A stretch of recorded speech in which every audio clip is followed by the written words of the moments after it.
What's going on, everyone? So cue the, don't sleep on Brooklyn, right? Like, because the Brooklyn Nets kind of continue to be this team that you see time and time again stars talking about, right? I mean, even like Dame was a place, Donovan Mitchell, Brooklyn was a potential destination, right? Like you've heard time and time again stars wanting to make their way to the Brooklyn Nets.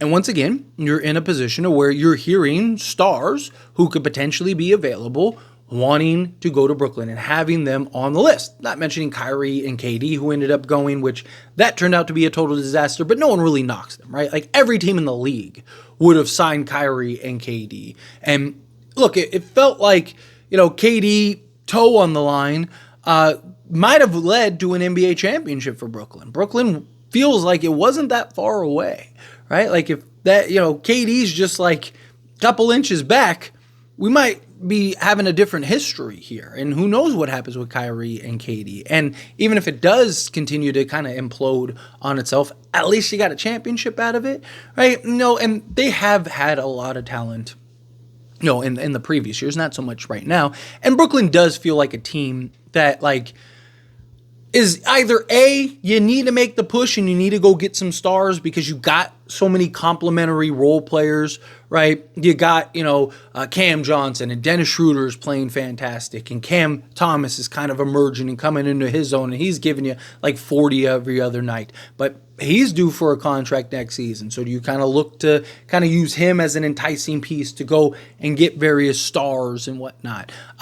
You have several key pieces on this roster that, man, if you could add a star to this, it makes some noise. You got Ben Simmons' contract, which is big enough to match or at least get you really close to most of these star players. And then, you got pretty much all of your picks, all of your assets. The Eastern Conference is so incredibly weak that, you go on a 5-game win streak and they could be the 4 seed, right? Like even without a star. So it's like, man, if you could add 1 or 2 stars, and you hear the talks about a Jimmy Butler, right? Jimmy Butler supposedly wants to go to the Brooklyn Nets.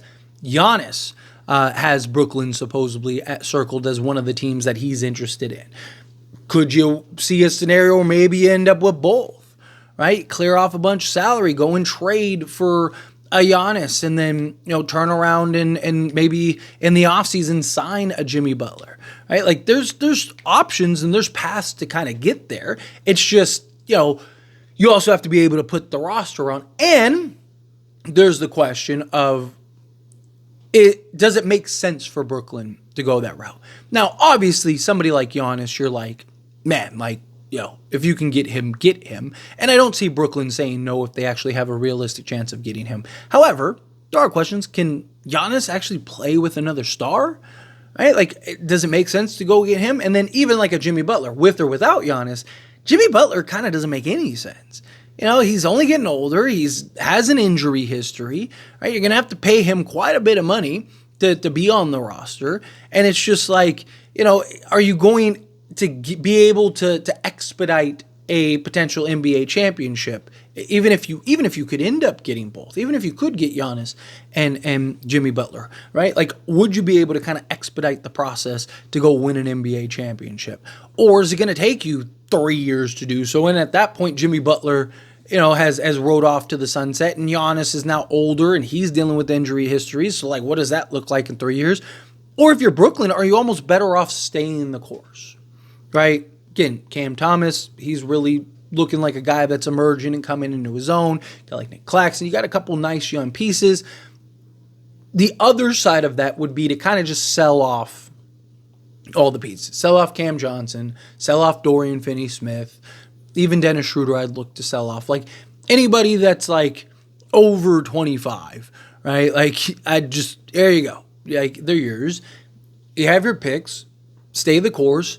Get into the NBA draft. Maybe you get the luck of the dice, and next thing you know, you're looking at Cooper Flag. Even if you don't, you got Nola Traore, you got several guys that are in this draft, and this draft as a whole is very deep to where you may be able to kind of, in 3 years, maybe put together a nice young playoff team that has the growth to being a contender. And as all these, kind of older teams start to phase out, even in the Eastern Conference, all start to kind of phase out. And you got new iterations of like Boston and New York and stuff like that, right? Like next thing you know, you look up and it's like, okay, maybe you're the premier organization. Maybe you're that team.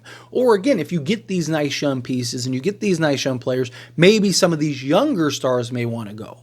And maybe, Devin Booker or something like that is like, hey, get me out of Phoenix. Kevin Durant retired. I want out. And, now it's like, okay, well, we got Devin Booker and Cooper Flagg and all these things, Nick Claxton and all that stuff. And we start piecing together a really comparable roster.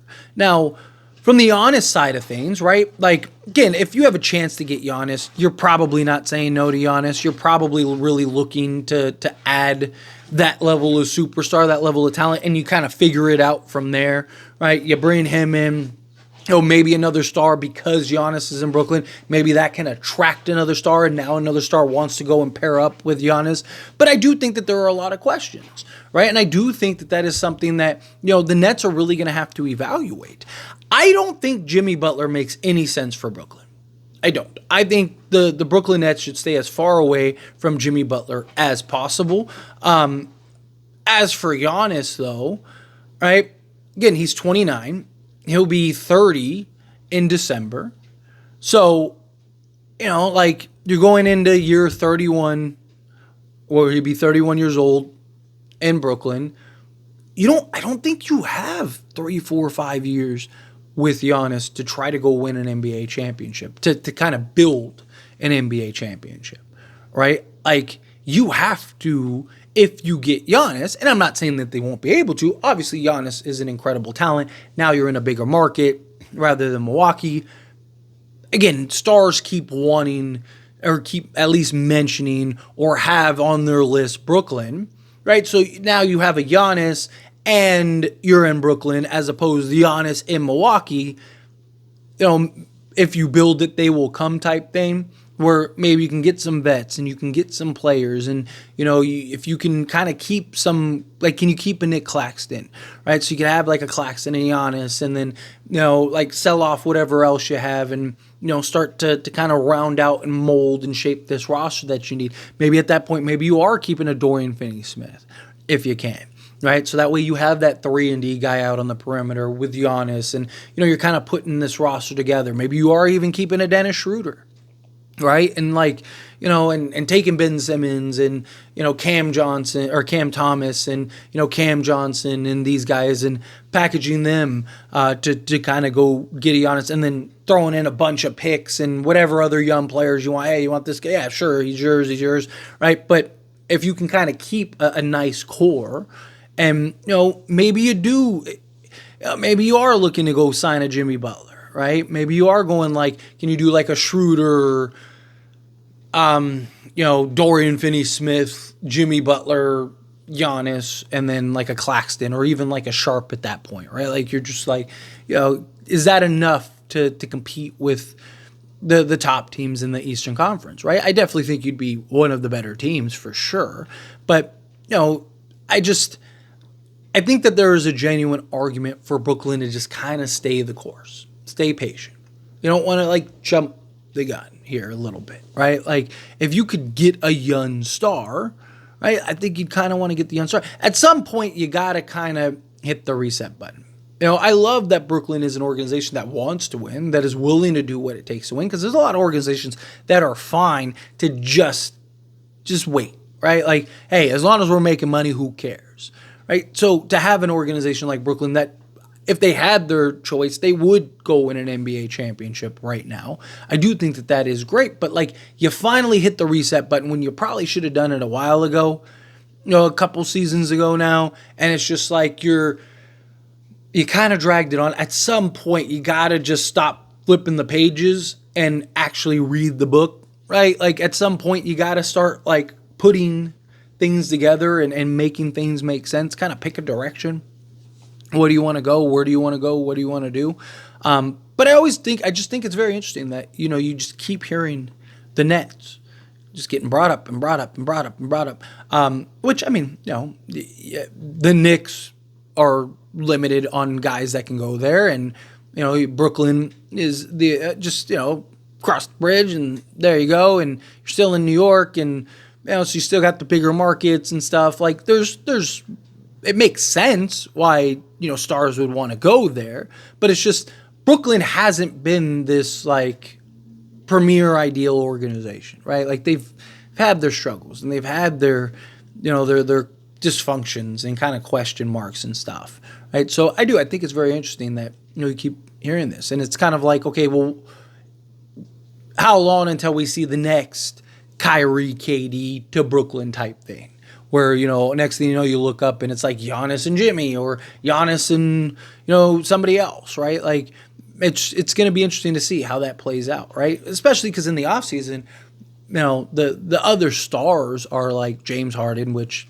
you already did that experiment. Kyrie, you already did that experiment, right? So it's like Jimmy Butler and then a bunch of like role guys, right? So it's like, again, is Jimmy Butler and Giannis, is that enough to kind of get the job done? I don't know, we'll see. But anyway, as always, this is a discussion, and I pass a question to you. Let me know your thoughts and opinions down in the comments below. What do you think? How do you feel? What are your thoughts? Do you think it's interesting that the Nets keep being a team that keeps getting mentioned? Do you think like, nah, it's not surprising at all? Makes a lot of sense. Do you think that they should go the route of landing a Jimmy Butler and or a Giannis?